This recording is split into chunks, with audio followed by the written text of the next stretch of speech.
January 28, 2010, the Andaman Islands in the Indian Ocean.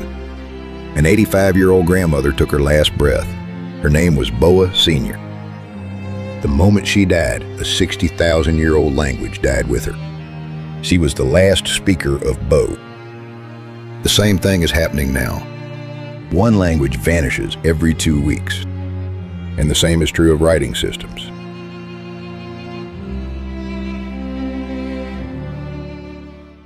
What does it mean for a script to die? It isn't simply that fewer people use it. Scholars define the death of a script in 3 stages. Stage 1, endangered. The number of speakers is shrinking, but the community still uses it among themselves. Stage 2, moribund. Only a handful of last speakers remain. Stage 3, dead. No one uses it. It survives only in museums. When Boa Senior died, then what stage was her language Bo in? The answer is clear. Stage 3, dead. She was the last. The Indian linguist Anvita Abbey spent 5 years with Boa Senior. She recorded her songs. She wrote down her stories. But there was no one left to speak Bo with her. Boa Senior left a final message to Anvita. When I die, there will be no one left who can sing in my language. Her prediction was exact. Bo was a language without writing, so her words remained only inside Anvita's tape recorder. If there had been a script, at least something would have been left on paper. The death of a script, therefore, is a deeper silence than the death of a language. Spoken words may vanish, but a script can remain. When even the script disappears, every trace of that civilization disappears too. Let me show you one example. The 13th century, northwestern China. There was an empire called Xibe. It flourished for 200 years. They had a script of their own Tangut. Tangut looked like Chinese, but it was something else entirely. More than 6,000 characters, even more complex than Chinese. And yet the Xibe used it to translate Buddhist scriptures, to compile dictionaries, to write their histories. 1227, Genghis Khan destroyed Xia. The cities burned, the people were massacred, the survivors were absorbed into other peoples, and the Tangut script lost its users. For the next 700 years, no one could read Tangut. It looked like Chinese, but it wasn't. The script was dead, completely. Then, in the early 20th century, the Russian explorer Pyotr Kozlov discovered the forgotten city of Karakoto in the Gobi Desert. And inside it, thousands of Tangut documents sealed away. Roughly 8,000 documents were found. Kozlov took them all to St. Petersburg. There, a 70-year decipherment began. 1929. The Russian scholar Nikolai Nevsky partially deciphered the Tangut script. In the 1970s, Chinese scholars joined in earnest. In 1989, at last, a comprehensive dictionary was completed. The script could not be revived as a living writing system, but it could be read. What does Tangut tell us? When a script dies, but its documents survive, it can be read again. But when even the documents disappear, that civilization is gone forever. That's why Tangut is special to scholars. It was a dead script, but 8,000 documents had survived, so it could be read again. And through those documents, 2 centuries of an empire have come back to us. In 2008, the Tangut script was added to Unicode. Tangut can now be typed on the internet. A dead script alive again in the digital world. Tangut was lucky. Its documents survived because they were sealed in the sands of Karakoto. But the scripts vanishing today cannot count on such luck. Let us look at the current crisis. Which scripts are endangered right now? Case 1, the Manchu script, the official writing of the Qing Empire, the script that ruled China for 250 years. The Qing fell in 1912. A century later, native Manchu speakers are effectively gone. No one uses the Manchu script in daily life. Stage 2 of script death, moribund. But there is one thing. The Qing Imperial Archives are so vast that the first historical archives in Beijing alone hold nearly 1 million Manchu language documents. To read them, scholars from China and Japan are now learning Manchu. Case 2 Xibe, the script of a small people in China's Xinjiang autonomous region. It branched off from Manchu.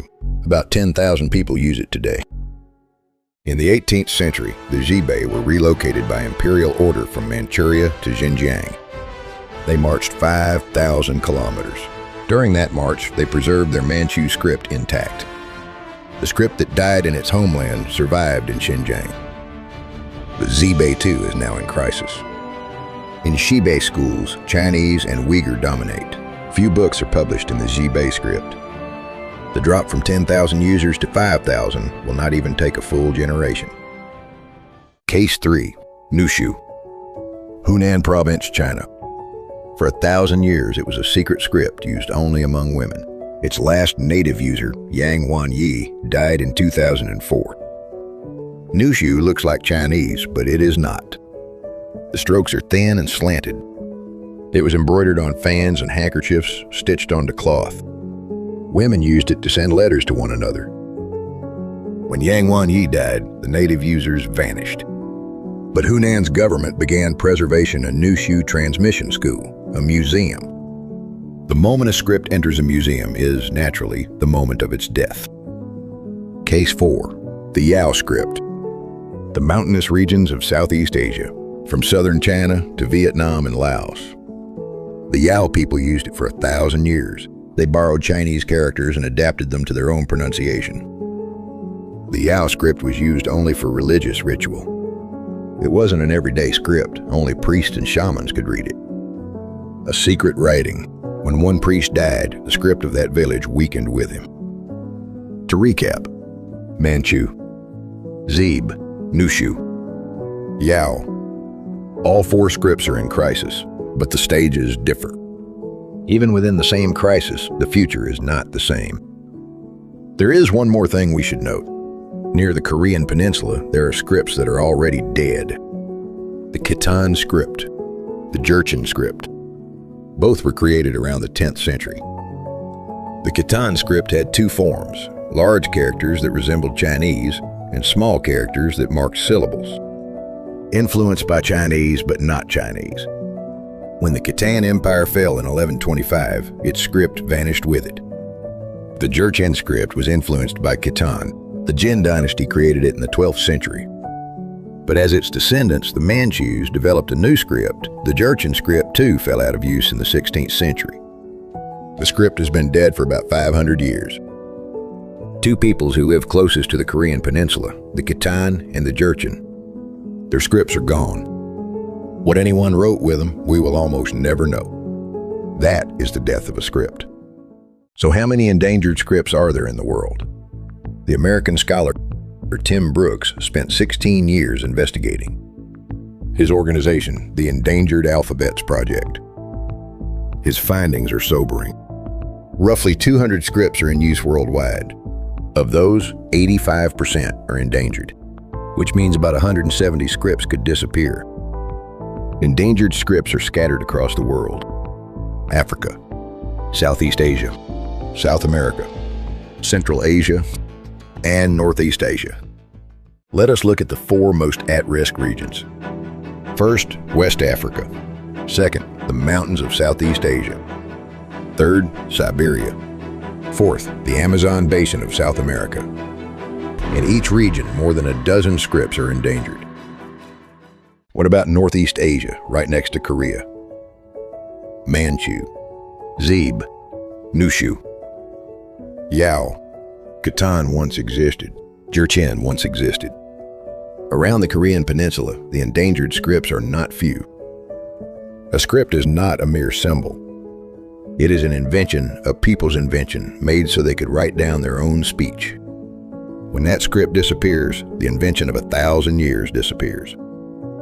This is why losing a single endangered script is like the extinction of a species. It cannot be remade. It cannot be replaced by another script. Once gone, it is gone forever. But there is hope, because scripts that were almost lost have been brought back. The first revival case to Cherokee syllabary. 1821, the Southern United States. A Cherokee man invented a script for his own people. His name was Sequoia. He had never been to school. He couldn't even speak English. But by analyzing the syllables of his tribe's language, he created 85 signs. His script spread quickly. Within 5 years, nearly the entire Cherokee nation could read and write. By 1828, a newspaper was being printed in Cherokee, the Cherokee Phoenix, the first Native American newspaper in the United States. But in 1838, the U.S. government forcibly removed the Cherokee. The Trail of Tears. 4,000 died on that march. The survivors settled in Oklahoma, but English-only schooling began. The number of Cherokee readers plummeted. By the 1990s, Cherokee syllabary users had nearly disappeared. Only a handful of elderly native speakers remained. But in the late 1990s, the tribal government made a decision to launch a revival program. The tribal government built Cherokee immersion schools. Children learn entirely in the Cherokee syllabary from kindergarten on. Cherokee keyboards were installed on laptops. Facebook offered a Cherokee interface. The script returned to daily life. The result: over the past 20 years, the number of Cherokee syllabary users has doubled. Native speakers have recovered to over 1,000. A dying script is alive again. The most important change was the digital environment. Cherokee was added to Unicode. iPhone, Android, and Windows all support Cherokee keyboards. A child can now text a friend in Cherokee from a phone. The second revival case: the Vi syllabary of Liberia. Created in the early 19th century by a former slave named Momolu Dualu Bukele. Around 200 syllabic signs. The Vi syllabary was once widely used among the Vi people of Western Liberia. But in the late 20th century, as English language education expanded, Vi readership declined. But in the 21st century, Vi scholars launched a revival movement. The Vi syllabary was added to Unicode. Vi keyboards were installed on phones. People can now post on Twitter in the Vi script. Cherokee and Vi share two things. First, the tribal government or a community of scholars made a decision. Second, digital technology brought daily use back to life. Even a dying script can be saved when there is resolve and there is digital infrastructure. The death of a script unfolds slowly. It takes 100 years, so a single generation rarely notices. The scripts our generation lets slip away will leave no trace for the generation that follows. To care about scripts, then, is to resist time itself. It is to bear witness to what disappears without us knowing. On the Endangered Scripts page at SCRIPTA, you can explore the 47 most at-risk writing systems on an interactive map. Click on any script and you can see at once where it is used, how many speakers remain, its threat level, and a sample of the script itself. The data is drawn from Tim Brooks's research. First, Tim Brooks's Endangered Alphabets project.